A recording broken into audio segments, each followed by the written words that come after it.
Salut à tous et bienvenue pour ce nouvel épisode du podcast Failure Faculty numéro 51. Comment passer en ce moment à côté de l'appel à l'aide des étudiants qui sont moins touchés sanitairement que leurs aînés, mais qui subissent quand même la crise sanitaire de plein fouet, de par ses conséquences économiques, mais aussi la conséquence d'isolement et autres.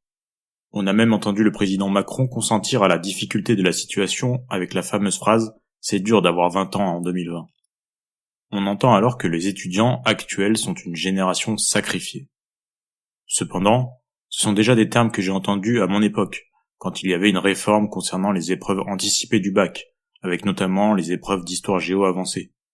Ce terme revient quasiment à chaque changement, encore dernièrement avec la réforme des séries ou filières, qui se sont transformées en une sorte de bac à la carte avec un parcours à créer via un choix de spécialité.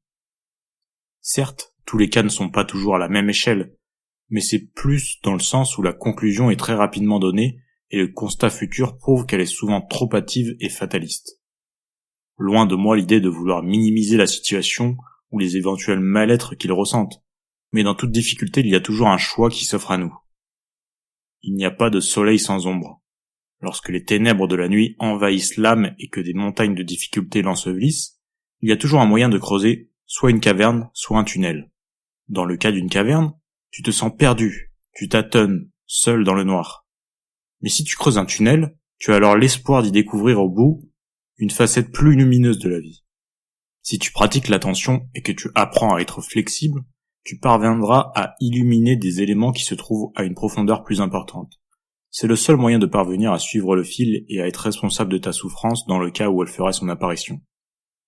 Pour revenir un peu sur les étudiants, certes, il y aura certainement des connaissances ou compétences qui auront moins pu être approfondies de par la situation, le manque de travaux pratiques ou autre. Mais cette situation, on peut également faire le choix de la voir dans le positif, se rendre compte que ce qui a été perdu a été compensé par une forte flexibilité, une capacité d'adaptation que les générations présentes n'ont pas eue. Si tu suis un peu le podcast, tu sais que je fais un peu la chasse à toutes les phrases comme « on a toujours fait comme ça ». Cette capacité à gérer le changement, gérer les situations inédites et évolutives est une arme à ne pas sous-estimer. Selon une étude publiée par Dell et l'Institut pour le futur en 2017, 85% des emplois de 2030 n'existent pas encore, ou en tout cas pas tels qu'on les connaît à l'heure actuelle. Difficile à croire comme ça. Et pourtant quand on regarde, tous les métiers comme community manager, webmaster ou autres sont des métiers qui sont nés dans ces dernières années et qui pourtant souvent sont clés désormais. L'avenir appartient aux esprits agiles. En parlant de nouveaux métiers, comment passer à côté de toutes les nouvelles manières de gagner sa vie comme pour les créateurs de contenu, qu'ils soient youtubeurs, streamers, instagrammeurs ou autres? Ce sont des métiers qui ne sont pas considérés en tant que tels par certaines personnes. Ils sont incompris, voire totalement moqués. Ils doivent sûrement avoir oublié l'adage « il n'y a pas de sot métier ». Preuve en est, pour d'autres, ce sont des métiers de rêve. Comme quoi, chacun est différent, et il y a beaucoup de voies différentes à emprunter, voire même à inventer, du moment qu'il y a des valeurs à créer qui peuvent intéresser.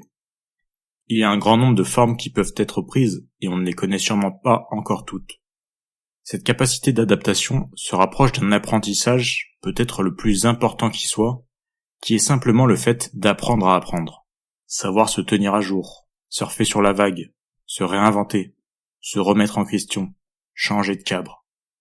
Alors si tu es étudiant aujourd'hui, ou même si tu ne l'es pas d'ailleurs, je t'invite à voir cette situation d'un autre angle, voir ce qu'elle peut t'apporter, comment tu apprends à gérer des situations, à rebondir.